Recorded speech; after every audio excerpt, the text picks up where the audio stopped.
స్వామియే శరణమయ్యప్ప. 26/11/2025 బుధవారం నాడు సుబ్రహ్మణ్యేశ్వర స్వామివారి షష్ఠి. సుబ్రహ్మణ్యేశ్వర షష్ఠి నాడు విశేషమైనటువంటి పూజలు, విశేషమైన అభిషేకాలు స్వామివారికి జరుగుతాయి. స్వామివారికి షణ్ముఖుడని, కార్తికేయుడని, అదేవిధంగా మురుగునని అనేక పేర్లతో పిలుచుకుంటారు.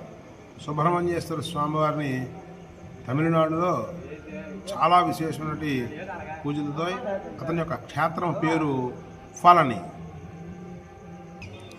పళనిలో విశేషమైన అభిషేకాలు జరుగుతాయి. అయితే ఎవరైతే వివాహం కానిటువంటి వాళ్ళు ఉంటారో వాళ్ళు ఈ యొక్క స్వామివారి అభిషేకం చేసినట్లయితే, పూజా కార్యక్రమం చేసుకున్నట్లయితే వారి యొక్క దోషాలు, కుజదోషం పోయి శీఘ్ర కళ్యాణం జరుగుతుంది. అదేవిధంగా విద్యను అభ్యసించినటువంటి వాళ్ళు కానీ పూజాభిషేకం చేసిన వస్తుంది. అదేవిధంగా ఎవరైనా సరే ఈతి బాధలు అంటే ధన మూలకం కానీ, కుటుంబ మూలకం కానీ, వ్యాపారం మూలం కానీ, వ్యవహారం మూలం కానీ స్వామివారిని వేడుకున్నట్లయితే, ఆ యొక్క పూజ అభిషేకాలు చేసినట్లయితే స్వామివారి యొక్క అనుగ్రహ ప్రాప్తికి దాసులవుతారు. స్వామివారు కరుణా కటాక్షం మీకు ఇవ్వడం జరుగుతుంది. సుబ్రహ్మణ్య షష్ఠి రోజు స్వామివారు శివుని యొక్క వీర్యం నుండి ఉద్భవించినటువంటి వారు.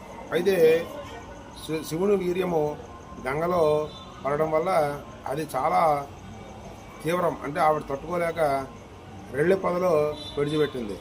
ఆ రెల్లి పొద నుంచి ఆవిడ కూడా తట్టుకోలేక దానిని 6 పిండాలుగా విభజించి 6 పిండాలను కూడా 6 యొక్క మాతల యొక్క గర్భంలో పెట్టడం వల్ల స్వామివారు ఉద్భవించారు.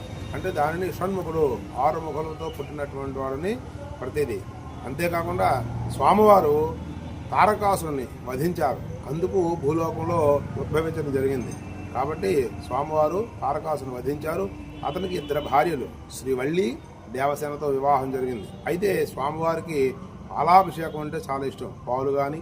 అదేవిధంగా ఆ రోజు నైవేద్యం ఏమిటి పెడతారంటే, ఆ స్వామివారికి పాలకోవా అంటే చాలా ఇష్టం. కాబట్టి సుబ్రహ్మణ్య స్వామివారికి పాలకోవా నైవేద్యం పెట్టినట్టుగా చాలా చక్కని అనుగ్రహ ప్రాప్తి ఇస్తాడు. పాలు అంటే చాలా ఇష్టం. అదేవిధంగా చందనం ప్రియుడు, చందనం అన్నా చాలా ఇష్టం. కాబట్టి ఆ యొక్క సుబ్రహ్మణ్య షష్ఠి రోజు విశేషమైన పూజ అభిషేకాలు చేసి స్వామి కృపకు పాత్రులవుతారని మరి కోరడం జరుగుతుంది. స్వామియే శరణమయ్యప్ప.